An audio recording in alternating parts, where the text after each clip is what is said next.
Public Sénat, en partenariat avec l'AFP, Les Échos, Radio Classique, présente...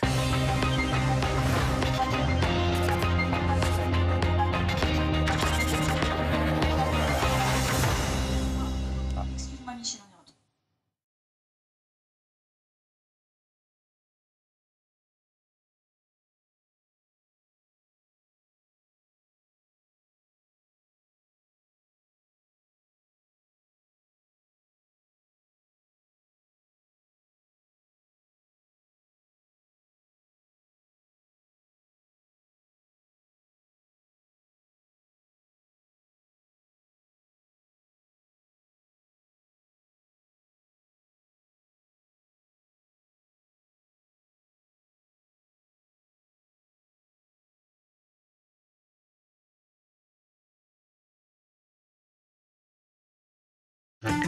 Public Sénat, en partenariat avec l'AFP, Les Échos, Radio Classique, présente...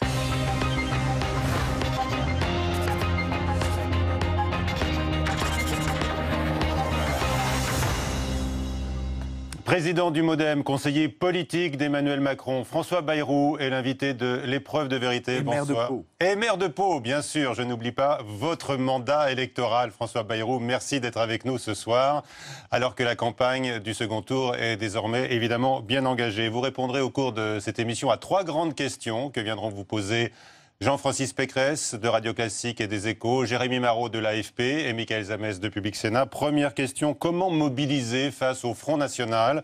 Deuxième question, quelle majorité demain pour gouverner alors qu'au PS et chez les Républicains, certains sont prêts à vous rejoindre? Enfin, troisième question, à quoi ressembleront les premiers mois de la présidence éventuelle d'Emmanuel Macron? Mais tout de suite, une toute première question d'actualité.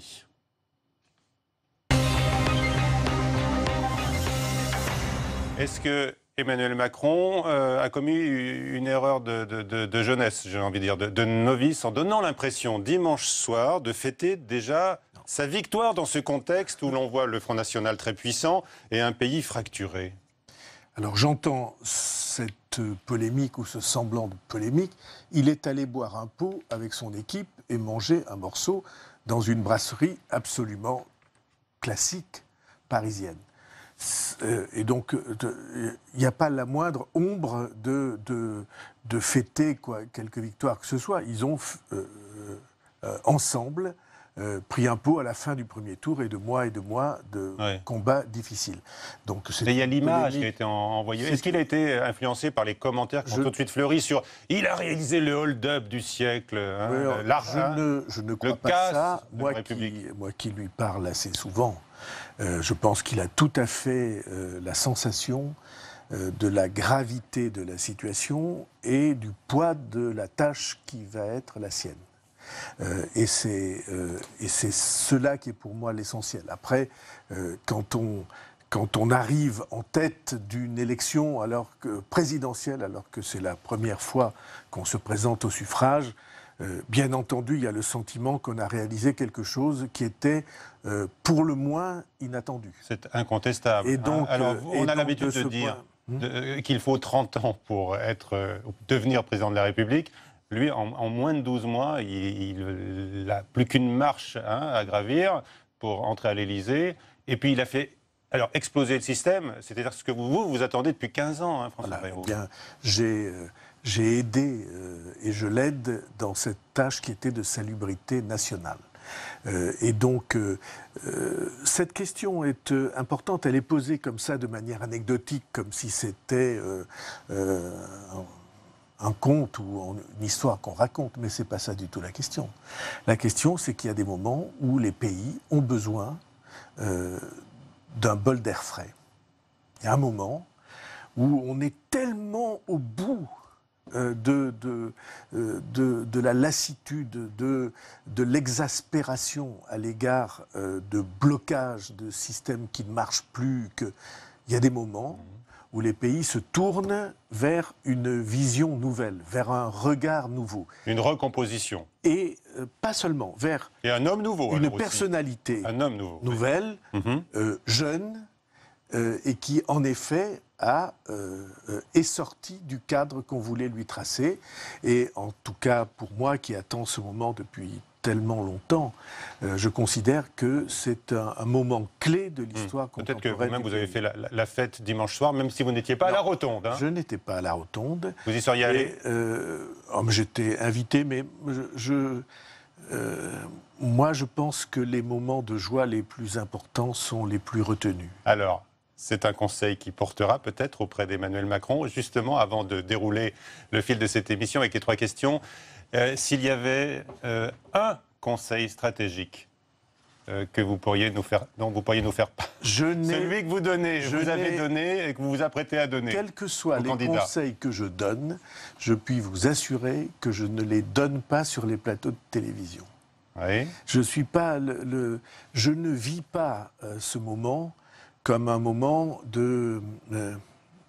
où l'on s'exprime à la première personne. Je vis ce moment comme un moment où des équipes se forment, qui vont avoir la lourde responsabilité de sortir notre pays de l'impasse dans laquelle il se trouve depuis combien? 15 ans, 20 ans 15 ans et 20 ans qu'on vit l'impuissance publique, 15 ans ou 20 ans que l'exaspération monte, et il va appartenir à cette équipe nouvelle d'extraire l'énergie du pays pour qu'il devienne rayonnant. Et obtenir des résultats. Et c'est un sacré défi pour effectivement celle qui entrera à l'Élysée. Tout de suite, la première question posée désormais par Jean-Francis Pécresse, le directeur de la rédaction de Radio Classique. Bonsoir Jean-Francis. Bonsoir Michel, bonsoir François Bayrou. Alors bonsoir. Depuis hier, on voit Marine Le Pen qui tente de mobiliser contre Emmanuel Macron. Comment comptez-vous vous y prendre pour mobiliser, vous, contre Marine Le Pen? Il n'y a rien de plus simple, il suffit de dire la vérité. Et vous connaissez la vérité. Je veux dire que professionnellement, vous êtes un spécialiste économique, vous savez une chose, c'est que si on suivait, et je ne parle pas de vos opinions là, hein, on est en dehors des opinions, si on suivait les directions que Madame Le Pen propose, on aurait le malheur pour la France et en France, pour les plus faibles de la France. On aurait le malheur parce que si on sortait de l'euro pour revenir au franc, la monnaie se casserait la figure et que donc les retraites, par exemple, ne vaudraient plus le montant du chèque, le pouvoir d'achat s'effondrerait, on aurait d'incroyables difficultés budgétaires. Par exemple, tous ceux qui veulent emprunter pour construire une maison, pour acheter une voiture, pour de l'électroménager, ils verraient les taux d'intérêt exploser.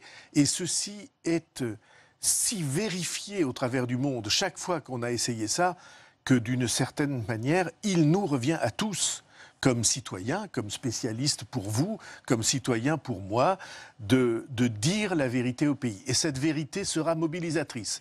Vous voyez que je pars des propositions sans même évoquer les arrière-pensées, qui sont des arrière-pensées extrêmement dangereuses, de division des Français sur les sujets les plus explosifs qu'on peut trouver, qui touchent à l'origine, d'où viens-tu, quelle est ta religion, qui est ennemi avec qui.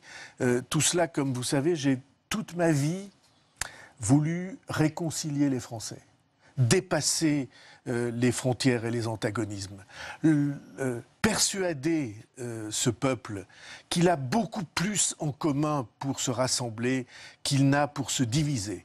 Et pour moi, en tout cas, c'est un combat de chaque seconde, combat intérieur et combat dans le débat public. Question. Mais Marine Le Pen, elle essaie depuis hier de convaincre les Français que celui qui va les appauvrir, c'est pas elle, mais c'est Emmanuel Macron. Et de, au fond, montrer à tout l'électorat que le projet dangereux, économiquement, c'est pas son projet, c'est le projet d'Emmanuel Macron. Mais ça, comme vous savez, c'est de l'argumentaire politicien. La question est que... oui, mais est-ce que ça va porter quand même auprès de ces Français qui sont réfractaires à ces arguments économiques que vous développez, que développent 25 prix Nobel d'économie, que développent ceux qui font marcher l'économie, c'est-à-dire tous les patrons, mais qui se heurtent quand même à une sorte de mur d'incompréhension. Et un rejet de 40% des Français. Excusez-moi, si on accumule les votes de Marine Le Pen et Jean-Luc Mélenchon. Je ne crois pas que ce soit les mêmes. Je pense que Jean-Luc Mélenchon... je ne le crois pas. Vous dites oui, mais moi je dis non. Je pense que Jean-Luc Mélenchon a, dimanche soir, heurté en profondeur le nombre de ceux qui lui avaient fait confiance, ou un grand nombre de ceux qui lui avaient fait confiance. Parce que, au fond, dans ceux qui ont apporté leur soutien à Emmanuel Macron, il y avait l'idée que vraiment c'était le contraire de l'extrême droite. Et donc il y a eu là quelque chose qui a été très... Je suis sûr, très blessant pour un grand nombre de gens. Mais je reviens à la question. S'il y a incompréhension, c'est qu'on ne sait pas expliquer, qu'on ne sait pas parler, qu'on ne sait pas convaincre, qu'on ne sait pas entraîner. Comment faire alors? C'est quoi la stratégie? Donc, je repose ma question. Mettez toute votre énergie et parlez aux gens de leur vie. Arrêtons les blabla. Parlons aux gens de la... Ça, c'est une critique des discours d'Emmanuel Macron qui en fait beaucoup. Pas du tout. Du blabla. Soyez... Non, mais c'est vrai, il a été critiqué pour le manque de... S'il vous plaît. On est dans un moment... de ses discours. Écoutez-moi. On est dans un moment... C'est une critique aussi. Écoutez-moi. On est dans un moment historique. Alors, dans un moment historique, on évite de se laisser égarer par les péripéties. Et on regarde l'essentiel. L'essentiel, c'est qu'aujourd'hui, la France a un choix qui est, pour la première fois depuis des décennies, en tout cas depuis 15 ans ou 20 ans, le choix le plus clair qu'on puisse avoir. D'un côté, vous avez le choix d'un pays qui veut vivre et avancer dans la lucidité et qui accepte tous les défis qui sont devant lui et qui les relève concrètement, pratiquement. Et puis, de l'autre, vous avez des illusions qui sont mortelles. Il n'est pas vrai qu'on va pouvoir remettre la retraite à 60 ans. Il n'est pas vrai qu'on va pouvoir augmenter le SMIC de 30%. Il n'est pas vrai qu'on va pouvoir multiplier les embauches de tous côtés. Il n'est pas vrai que l'argent sera disponible et qu'on pourra tirer des chèques sur je ne sais quelle banque... banque centrale ou banque nationale reconstituée. Tout est faux dans cette affaire. Tout est mensonge. Et je suis sûr que le sentiment profond des Français va le voir. Et donc je refuse de me laisser égarer dans quelques péripéties que ce soit. Je vais droit au but et je dis ce qu'est le risque et de quelle manière il faut l'affronter. Le risque, qu'est-ce que c'est? C'est que si Marine Le Pen est élue, la France, mais les épargnants, ceux qui travaillent aussi, courent à la faillite, c'est ça? Mais c'est pas seulement ça, c'est... D'abord, Marine Le Pen ne sera pas élue. Excusez-moi, on parle d'économie, là, au fond. Je ne veux pas accréditer une telle hypothèse. Je veux qu'on parte du fond et du plus important de l'avenir de la vie du pays. Et donc, le plus important de l'avenir de la vie du pays, c'est que si on déstabilisait notre économie, nos finances publiques, l'État, si on sortait de l'Europe, de l'Union européenne et de l'euro, alors la France connaîtrait le moment le plus difficile et le plus chaotique de son histoire. Et elle ne le connaîtrait pas théoriquement, au sens des idées, tout ça naturellement existe, mais elle le connaîtrait dans la vie quotidienne, spécialement la vie quotidienne de ceux qui ont moins.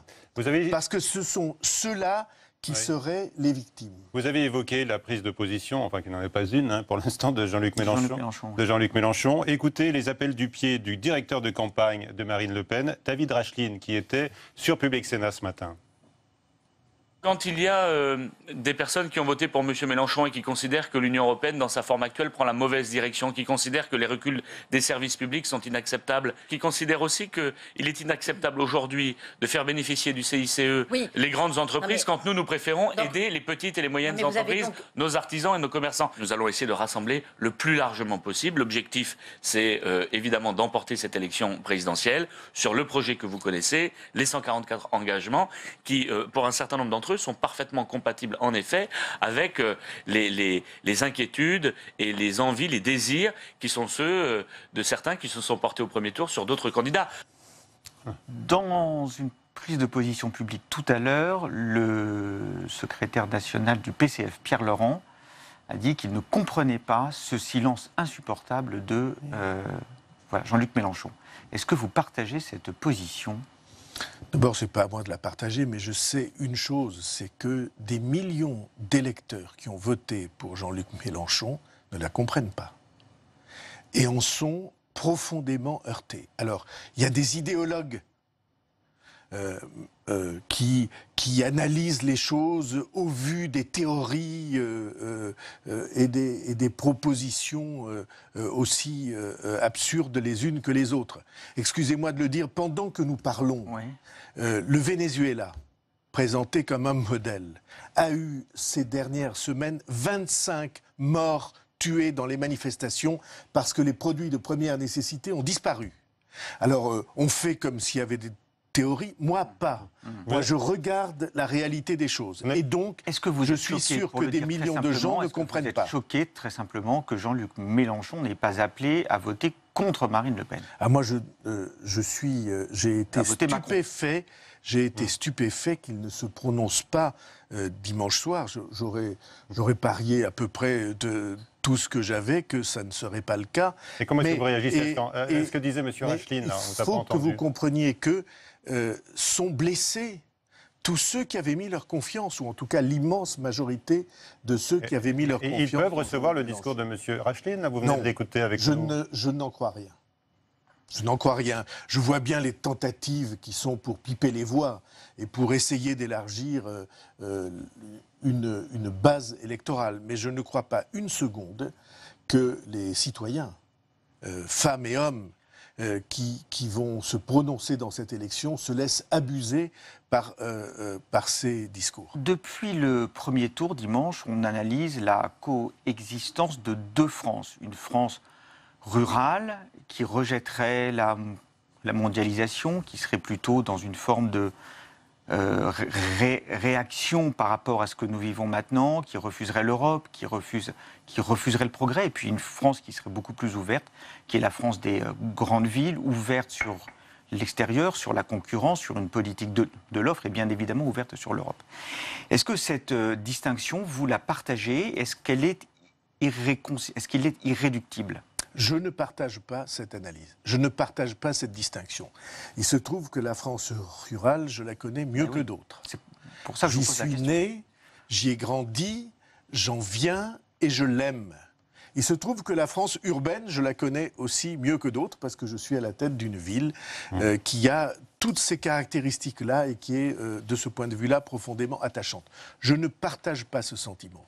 Je pense qu'il y a un problème, c'est l'impuissance publique qui a, depuis des années, frappé de paralysie l'action publique en France. Des promesses ont été faites, chaque fois on vous annonce que l'alternance va tout changer, l'alternance entre droite et gauche. Tout cela a débouché sur un ressenti de scandale de la part des Français, parce qu'ils voient bien que dans leur vie, rien ne change. Alors bien sûr, ceux qui ont moins de services publics, ceux qui ont beaucoup de difficultés à gagner leur vie, je pense aux agriculteurs, je pense aux paysans, pour employer le vrai mot. Tout cela, en effet, le ressentent plus durement que les autres. Mais, sur le fond, il n'est pas vrai qu'il y ait des Frances aussi séparées que cela. Et ce qui manque, c'est des responsables publics pour entraîner le pays, pour faire partager à l'ensemble des citoyens l'importance des défis qu'il faut relever pour que précisément on s'en sorte tous ensemble. Dernière question. Et ceci est parfaitement faisable. Qu'est-ce que vous souhaitez dire d'ici dimanche 7 mai aux électeurs de droite, hormis le simple fait de leur dire faites barrage à l'extrême droite? Qu'est-ce que vous voulez? Qu'est-ce qu'il faut leur dire? Je pense que la question de la France est en jeu dans cette élection. Et je pense que la grandeur de la France, la dignité de la France et l'honneur de la France et le lien entre Français, tout cela est en jeu dans cette élection. Et contrairement à ce que vous croyez, j'espère vous faire partager ce sentiment, je ne fais pas de différence dans le discours entre s'adresser à une partie de l'électorat qu'on appelle de droite, s'adresser à une partie de l'électorat qu'on appelle de gauche. Je pense que tout cela sont des citoyens français et que tout cela ont, dans les 12 jours qui viennent maintenant, à mesurer l'importance de leur choix. C'est cette importance-là qui, moi, me mobilise et qui me pousse, en effet, à la passion de cet engagement. Et Emmanuel Macron, s'il est élu, contrairement à Jacques Chirac en 2002, il aura entendu l'appel, le soutien des électeurs venus de tous les chiquiers. Je suis persuadé. Vous en êtes persuadé? Oui. Je suis persuadé que oui. Et d'ailleurs, la démarche politique qu'il a choisie, qui ressemble en effet à la démarche politique que j'ai toujours essayé de défendre, c'est précisément de ne pas faire de séparation dans ceux qui ont envie de le suivre ou de l'aider entre les camps, les fractions et les partis. Alors on va voir justement comment le président que vous soutenez, qui sera peut-être élu, certainement élu, vous en avez la certitude, vous l'avez dit tout à l'heure, pourrait n'ai jamais employé gouverner. le mot certitude. Ah, vous dites, non, Moi, Marine Le Pen sera battue, vous avez dit. Il sera élu. J'ai une chance assez rare. Vous l'avez dit, hein. C'est que j'ai participé à plusieurs élections présidentielles. Et je n'ai jamais, dans ces élections, pensé que c'était joué à l'avance et que c'était facile. Très bien. Alors, je ne pense pas cela. Merci Jean-Francis. Et donc c'est Jérémy Marot de l'AFP qui nous rejoint maintenant. L'épreuve de vérité avec l'AFP. Bonsoir Jérémy. Bonsoir Michel, bonsoir Monsieur Bayrou. Alors vous refusez d'imaginer l'hypothèse d'une Marine Le Pen qui accède au pouvoir le 7 mai. On se projette le 7 mai au soir, Emmanuel Macron est élu. Avec qui il gouverne, avec quelle majorité? Il gouverne avec la majorité que lui donneront les Français, que lui auront donné les Français s'il est élu. Parce que s'il est élu, c'est que précisément la majorité des Français aura choisi de lui apporter son suffrage et son soutien. Ça constitue une majorité. À partir de cette majorité présidentielle, il va former une majorité législative. Et je n'ai pour ma part aucun doute que, comme ils l'ont fait à chaque élection sans exception, les Français, l'ayant élu président de la République, lui donneront les moyens de gouverner. Et les partis, comment dirais-je, qui ne sont pas au deuxième tour, qui ont été écartés par les citoyens, ces partis-là qui essayent d'expliquer que par l'élection législative, on pourra empêcher le président de la République de gouverner, se trompent. Pour vous, les Français il n'y a pas de risque de cohabitation? Les Français ne le suivront pas. La cohabitation, je crois, de toutes mes fibres, que les Français seront cohérents, seront simplement... tireront les conséquences des choix qu'ils ont faits en donnant au président de la République élu la majorité qui lui permettra de gouverner. Et ça aura un autre avantage, c'est que cette majorité permettra de renouveler profondément les visages de la vie politique française. Alors d'ores et déjà, il faut préparer aussi les élections législatives. On attend toujours des investitures, pour l'instant seulement 14. Tant mieux. Tant mieux. Mais je veux dire, l'idée qu'on polluerait ou qu'on troublerait ou qu'on pèserait sur l'élection présidentielle par la distribution d'investitures pour des élections législatives qui vont venir plusieurs semaines après est une idée baroque. En tout cas, moi, je considère que c'est une idée qui n'est pas cohérente. Tout le monde sait que quand il y a des investitures, ça provoque des sentiments mitigés chez les uns et chez les autres, chez tous ceux qui pensent ou souhaiteraient avoir ces investitures. C'est donc pas le moment, entre les deux tours d'une élection présidentielle, d'annoncer des investitures législatives. En tout cas, tel est mon sentiment. Pourtant, Emmanuel Macron l'a annoncé, l'a dit à plusieurs reprises. Il y aura une vague d'investitures entre les deux tours. Ça a été dit encore la semaine dernière. Il faut en attendre beaucoup. Peut-être l'a-t-il dit, mais si j'ai un conseil si j'ai un conseil à exprimer, c'est que il faut se concentrer sur l'élection présidentielle. Il faut se concentrer sur la question qui est posée aux Français, pour une fois, dans une absolue transparence. Que voulez-vous que soit l'avenir de notre pays? Vous avez deux propositions politiques qui sont en effet deux propositions politiques qui ne disent pas la même chose de la France et de l'avenir de la France. Et je n'ai pas de doute que les Français vont se prononcer de manière absolument claire, qu'ils vont répondre à cette question. Et tous les moments d'authenticité pour le pays permettent de répondre à cette question, qui est une question de vie des citoyens. Nous avons envie de former un pays rassemblé et pas un pays divisé. Nous avons envie de nous respecter et pas de nous mépriser. Nous avons envie... tiens, j'étais ce matin, peut-être vous aussi l'avez-vous suivi, aux obsèques du jeune policier qui a été tué. Nous l'avons suivi, bien sûr. Nous avons tous été bouleversés par ce qu'on a entendu. J'ai été, moi, bouleversé par le discours du compagnon du jeune policier tué. C'était un discours magnifique de dignité, magnifique de justesse, magnifique de générosité. Et ce discours était du côté d'un pays qui se rassemble et pas d'un pays qui fait prospérer des divisions et des ressentiments. Et pourtant, Dieu sait que quand on perd un être cher dans des circonstances comme celle-là, il y a toutes les raisons d'être habité par cette... Eh bien non. Il a donné, ce jeune homme, un superbe exemple. En tout cas, je l'ai entendu comme tel. Et tout le monde était bouleversé, quelles que soient les opinions. Il y avait des larmes dans les yeux de tous ceux qui étaient là. Et je vous jure qu'à cet instant, il n'y avait aucune idée ou aucune volonté d'aller vers ce pays en affrontement où on voudrait nous entraîner. Reste qu'il y a le débat politique et donc vous êtes sûr qu'il y aura une majorité cohérente pour Emmanuel Macron s'il est élu. Écoutons quand même ce que dit par exemple Bruno Le Maire. Lui, il imagine quand même l'hypothèse où aucune majorité claire se dégage et il est prêt à une alliance. On l'écoute. S'il n'y a pas de majorité claire, ça voudra dire quoi? Ça veut dire que les Français nous ont dit travaillez ensemble. Débrouillez-vous. Dans ce cas-là, je ne me déroberai pas à mes responsabilités. C'est-à-dire que vous pourriez travailler avec Emmanuel Macron? Évidemment que je pourrais travailler avec le prochain président de la République, si c'est lui, sous réserve que les Français le décident, dans la clarté. C'est-à-dire avec une situation politique clarifiée au lendemain des élections législatives le 18 juin. Alors la main est tendue, vous la saisissez. Vous voyez que tout le monde y vient. Vous aviez entendu les débats des primaires, les anathèmes, les condamnations. Et puis vous voyez que devant l'événement, devant la gravité de la situation, tout le monde, à droite et à gauche et au centre, dit mais au fond c'est ce qu'il faut faire, il faudra travailler ensemble. On ne pourra pas faire autrement que de travailler ensemble.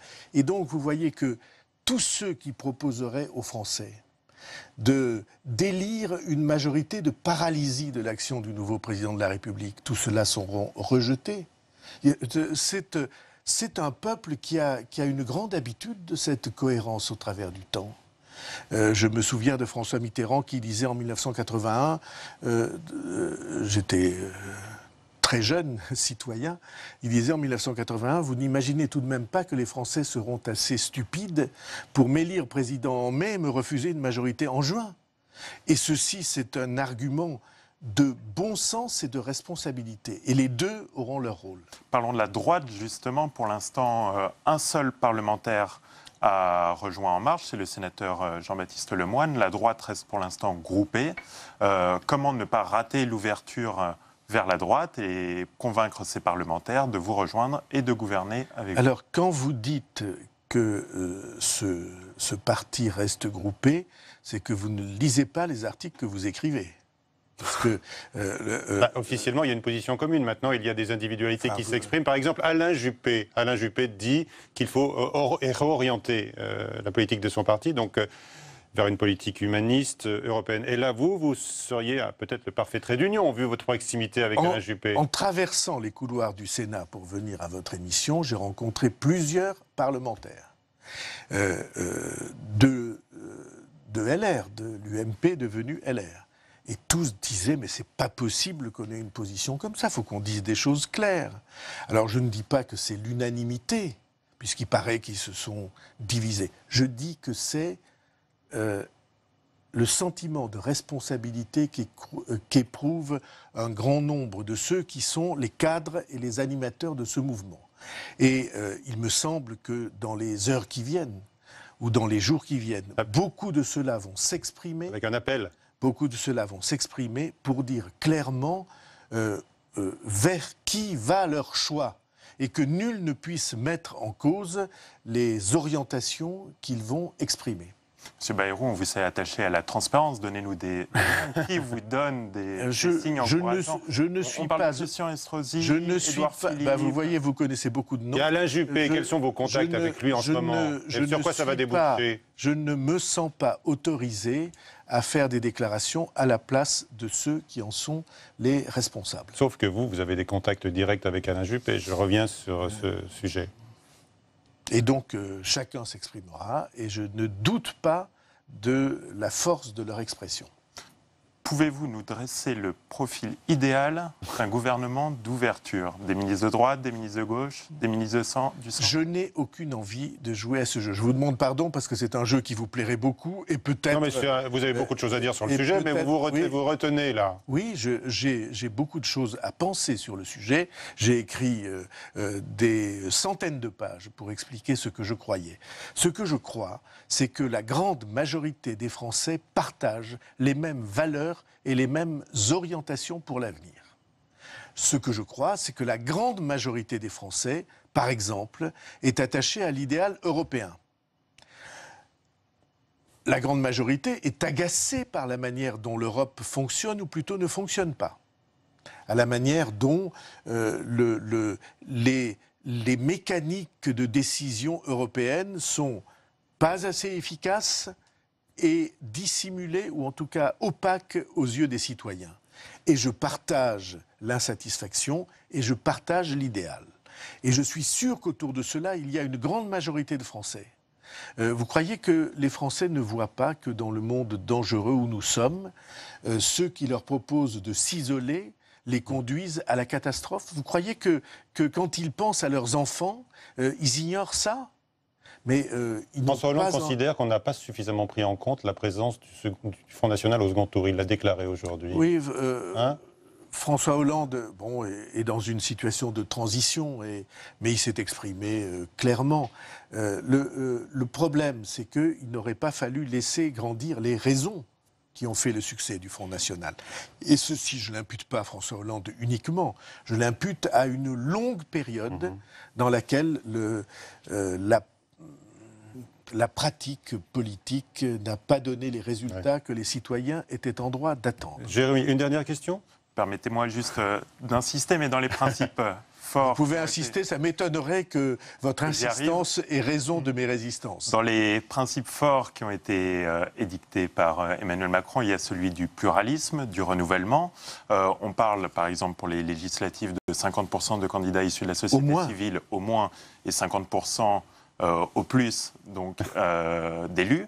Qui sont ces élus? Est-ce que ce sont des élus de droite, de gauche, du centre? On n'y voit pas très clair pour l'instant. On sait qu'il y a beaucoup de ralliés de gauche et du centre. Je peux vous dire une chose certaine, c'est que le mouvement démocrate que je préside sera en tant que tel présent dans cette majorité nouvelle. Ah, vous avez un accord. Et que nous avons un accord, nous avons une alliance, et que je peux vous dire aussi une chose, c'est que les candidats qui seront présentés n'appartiendront pas au monde des sortants, parce que nous n'avons pas de sortants. Ah. Non, nous en avons... Nécessité fait loi. Quelques-uns une dernière question, Jérémy. seront évidemment dans cette série. Et donc, oui, pour moi, c'est cet engagement de renouvellement et cet engagement de pluralisme, c'est ce qui a fait le sceau même de notre alliance. Toute dernière question. D'ailleurs, cet accord, cette alliance que vous évoquez, c'est un peu secret défense. Quand on vous demande combien de circonscriptions réservées aux élus modèles... Eh bien, comme ça, quand on vous posera la question, vous direz que vous ne savez pas. C'est le but de... Voilà. Bon, merci Jérémy. Michael Zamès, tout de suite, nous rejoint pour la dernière partie de l'épreuve de vérité. Bonsoir, Michael. Bonsoir, Michel. Bonsoir, M. Bayrou. Bonsoir. Emmanuel Macron ne croit pas aux 100 premiers jours d'un président. A-t-il tort? Je comprends très bien ce qu'il dit quand il dit que ça n'est pas son approche des choses. Mais il y a beaucoup de choses qu'il faut faire dans les 100 premiers jours. Et des engagements qu'il a pris. Il y en a un, par exemple, c'est que avant les élections législatives, il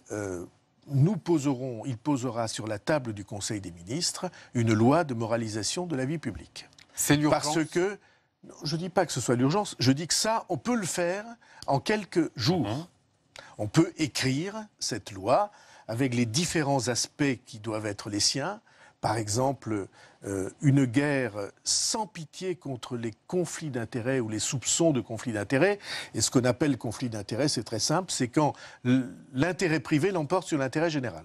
Qu'on fait en sorte que la décision publique, elle soit prise au bénéfice d'intérêts privés. Donc interdire, par exemple, à un homme politique d'avoir un autre métier comme avocat Interdire à un homme politique d'être le conseil, comme on dit entre guillemets, des sociétés qui pourraient avoir intérêt à ces choix. Et donc, ceci se fait dans tous les autres pays démocratiques d'Europe, en tout cas. Deuxièmement, il faut avoir une certitude que le financement de la politique devient clair. Par exemple, la politique est pleine de micro-partis. Comme vous savez, plusieurs centaines.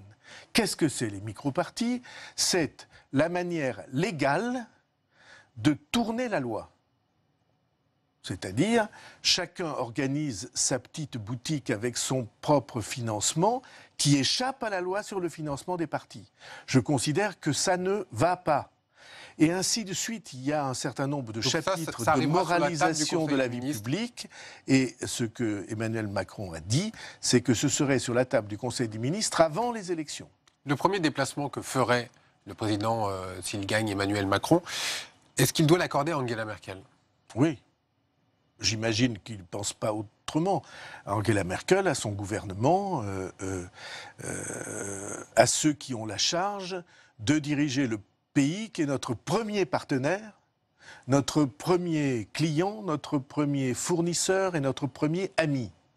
Il y a aujourd'hui une mode de la détestation de l'Allemagne. Moi, je pense que cette mode est néfaste pour la France, parce qu'elle nous empêche de voir en face les problèmes qui se posent à nos deux peuples, au nôtre et à nos deux peuples ensemble. Une forme de réconciliation du couple franco-allemand, c'est ce que vous Pas seulement de réconciliation, nouvelle impulsion. Voilà, d'un nouvel élan de deux peuples qui décident d'affronter ensemble, parce qu'ils sont voisins, les réalités du monde.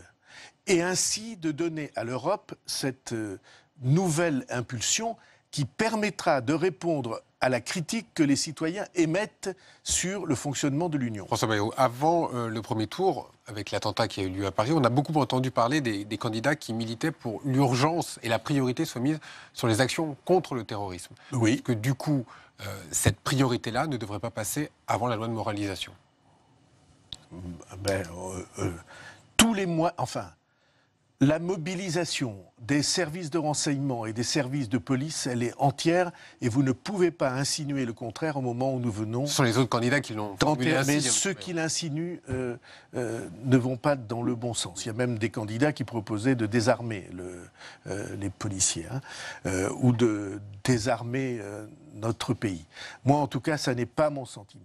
Mon sentiment est que la mobilisation n'est pas une question de quelques semaines, c'est une question de tous les jours pendant les 5 années que nous allons vivre. Et j'ai exprimé, vous m'avez souvent entendu le dire, l'idée que le suivi de la menace, l'observation fine de la manière dont évoluent les choses de la part des terroristes doit être notre guide. Nous avons constamment à adapter la défense à la menace. La menace évolue, la défense doit évoluer aussi. Voilà pourquoi Emmanuel Macron propose de réorganiser Donc, le renseignement. Mais ce sera une œuvre de 5 années. Là, vous m'interrogiez sur les premiers jours. Il y aura alors, au début, il y aura les dossiers économiques et sociaux. Emmanuel Macron a annoncé une nouvelle loi travail. Il l'a exprimé d'ailleurs sur Public Sénat. On l'écoute, une réforme par ordonnance.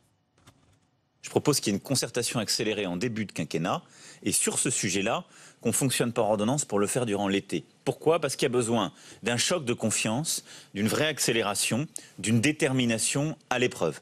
Et parce que nous avons besoin de faire passer cette réforme pour que les premiers effets s'en fassent sentir assez rapidement. Vous confirmez ce qu'il est... Concertation. Et choc de confiance. Et choc de confiance. Ouais. Et ces deux mots sont deux mots clés. Avec le risque de... On a vu ce que ça a donné avec la loi El Khomri. Non mais... Comment faire L'élection présidentielle va intervenir. L'élection présidentielle donne au président un mandat. Les élections législatives vont suivre. Elles donnent à la majorité et au gouvernement un mandat. Et de ce point de vue-là, oui, la légitimité est plus forte que celle des gouvernements précédents qui d'une certaine manière, faisaient un peu le contraire de ce qu'ils avaient dit qu'ils feraient. Comprenez, c'est pas la même chose d'agir lorsque vous avez un mandat, d'agir en dehors de tout mandat. Et le travail qu'il y a à faire, je vous rappelle que les ordonnances, elles sont votées à l'Assemblée.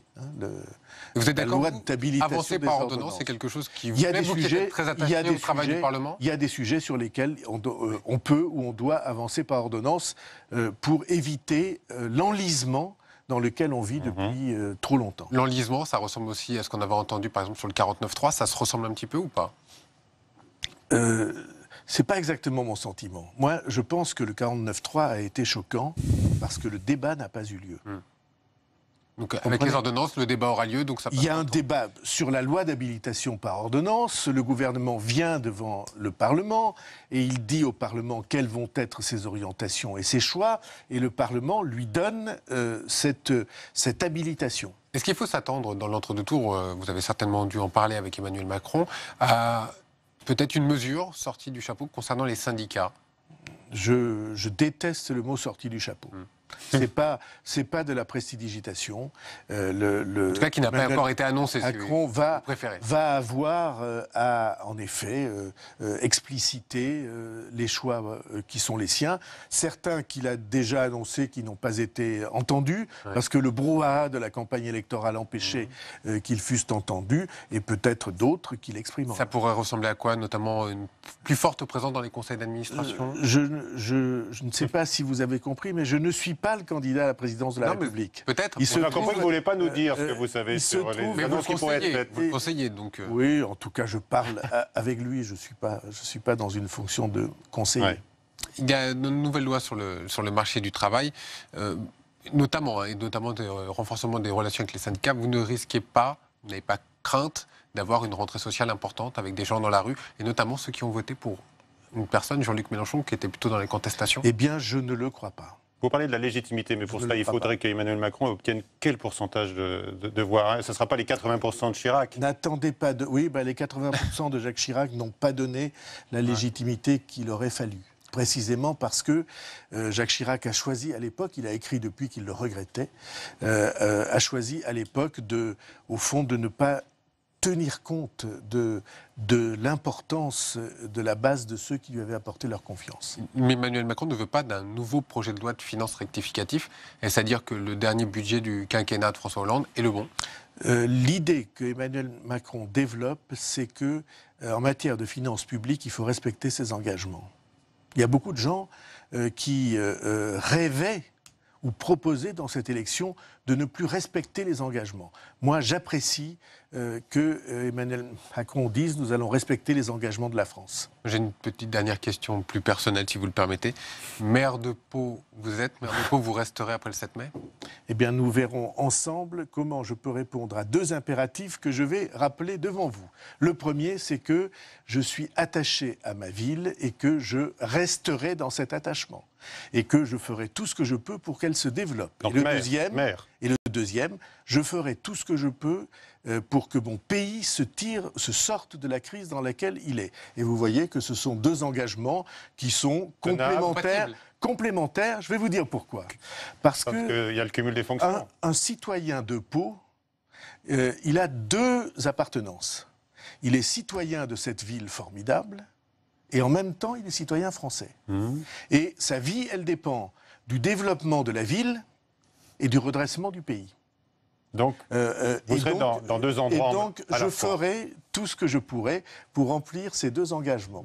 Avec en même temps, comme en même temps, hein.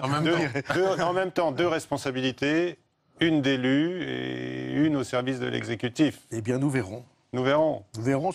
C'est uniquement le président de la République élu qui peut décider de ce genre de choses. Et en toute confidence, vous allez nous dire que vous n'en avez pas parlé encore avec lui. Je n'en ai jamais parlé avec lui. Toute dernière question. Vous avez eu un éclat de rire. Non, mais... je voudrais vous dire une chose très simple.